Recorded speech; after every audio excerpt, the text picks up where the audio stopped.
like I said, I'm a huge fan.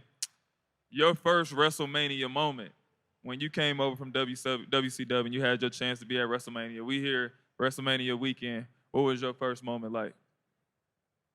Man, it was surreal. Um, being in Canada, Yeah. going against Edge. Yep.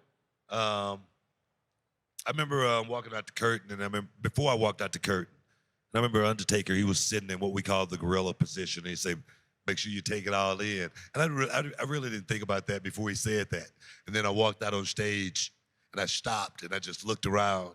There was like 70,000 people, and I was like, "Wow, man, this is awesome." Because you got to think about it, 70,000 people coming to see that 20 by 20 square foot. That's all. That's it. You know what I mean? It's not a football field or anything like that. It's 20 by 20. And for them to come to see you, the ones that had those signs up, you know what I mean? Yeah. You know, it's awesome. It's the most, adrenaline rush you're ever going to have. Nothing is ever going to top that moment. So get that out of your head, you know what I mean? When it's all over with, take it and savor that moment, and hopefully you'll get a few more of those moments, And for me, I definitely got a chance to have many more of those WrestleMania moments. But for young people that's getting into this business, that's, that think about it and wonder about it, I say, man, go out there and work your ass off to really make it happen, to have that WrestleMania moment at least just one time. Trust me, man, something you'll remember for the rest of your life. Right. Definitely. I ain't gonna lie, I'm still mad. I know you won a chip before here. You became champion one time, but at WrestleMania when you fought Triple H, you were so over. Like, you were supposed to be the champion that night. You know what? So many people, a lot of office guys told me, man, you should have won that night. I thought you should have. You know what I mean? And with the angle, yeah, perhaps I should have won that night. For sure. But honestly, I never really lost any sleep over it or anything like that. Yeah. I always looked at wrestling a certain way. I always looked at it as a performance. And I always say, guys, if they give me that damn check every time, I take the hell. Okay. because that was a monster check, man.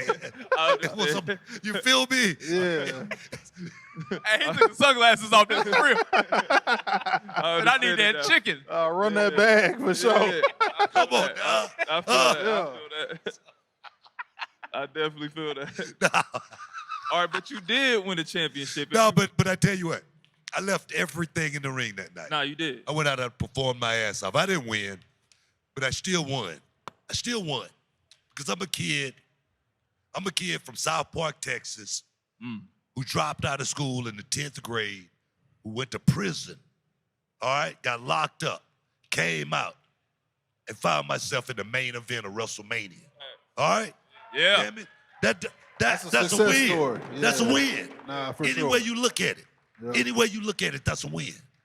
Nah, for sure. That's definitely a win. But you did win a championship, and you won it in my hometown, Indianapolis, Indiana. I happened to be watching, but I was sick. I couldn't be there, but shout out to Chime. I'm able to be at WrestleMania now, but I was mad I couldn't be there for the Great American Bash. But I'm glad you won that championship. We was overdue for us WWE fans, Booker T fans. I was excited. Glad you had that moment. What was that like? You just said something earlier too. You said when I at WrestleMania 19 against Hunter, you said I was over. Yeah. I should have won. Yeah. It was shit. In 2006, I was way more over there, bro. King Booker. King Booker. Yeah. I mean, come on. I mean, the greatest king of them all, the most revered king of them all. Now, you know what, man? That was like some of the best time, the best time in my wrestling career with my lovely queen, Sharmell, at my side, where she actually won Miss Black America in Indianapolis, Indiana as well. That was a moment for us, man. Yeah. Rey Mysterio, I give him big props, man, because what a worker, man. I couldn't have did it without him. But that moment was my crowning moment. That was the moment for me that really put the icing on the cake as far as my career goes. You know, I don't know if you guys know the stats or anything like that, but out of the history and the annals of times, as far as the King of the Ring tournament, I'm the only king to ever win the heavyweight championship. I'm the only one. And that wasn't by accident or anything like that. Yeah. That was by design. I said, after King Booker, they're going to have to break the damn mold because there'll never be another king like me ever again. And I proved that. I proved that. So, nah, man, it was a great time in my career. I wouldn't change it for anything. Most definitely. I want to ask you this question because, you know, as a fan, when we see everybody about to come out, first thing we do, we hear that music. How did you settle on your theme music? Because we all know, obviously, when you came out, you know what I'm saying, we got the flares going, everybody geeked about it. What's that moment you just like, nah, this is it. This is what I'm about to pull up to work every day with? I remember back in 91, late 91, when they first, boom, there it is right there, too. Yeah. When they first approached us with this sound right here, it was just out of an abundance of music that we just had to pick from. And as soon as we heard it, man, I was like, man, that's it. That's the song.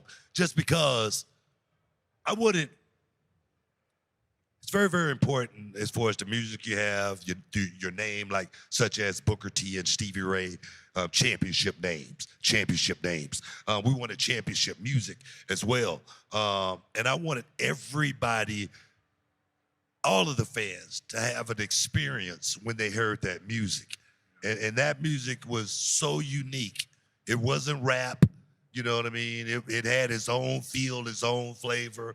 And when you heard it, you go, oh, man, here come them boys, and they about to come out here and do some work. You know, so nah, man, that music, still to this day, man, it hypes me up, man. My wife got that on her phone, so I got to hear it every day, you know, but it's awesome. It really is. That's why I say every time you call wifey, that's what you hear? That's tight. But Don't what was, you dig it, sucker? The only thing I hear in my house. what was it like, though, when you changed it, when you came King Booker? Well, no, the royal music, Yeah. it was majestic, man, you know. It was, I couldn't even call myself Booker T. Yeah. I had to be King Booker. You know, it had to be, Put a little it had flair to on be it. royal. It had to be majestic. You can't forget When the I became pinky. King Can't forget Booker, the pinky. I had to believe it. I had to believe in it 100%. I had to believe that, like, somebody hit me on the head and I you know, had amnesia and really woke up believing that I was a king. For 2 years,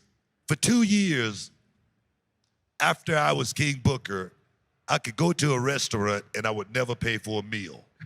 I would never pay for a drink because somebody would say, King Booker, please let me get that for you. Oh, You know, every time. I still to this day. I'm about to change my name. Right, that's fire.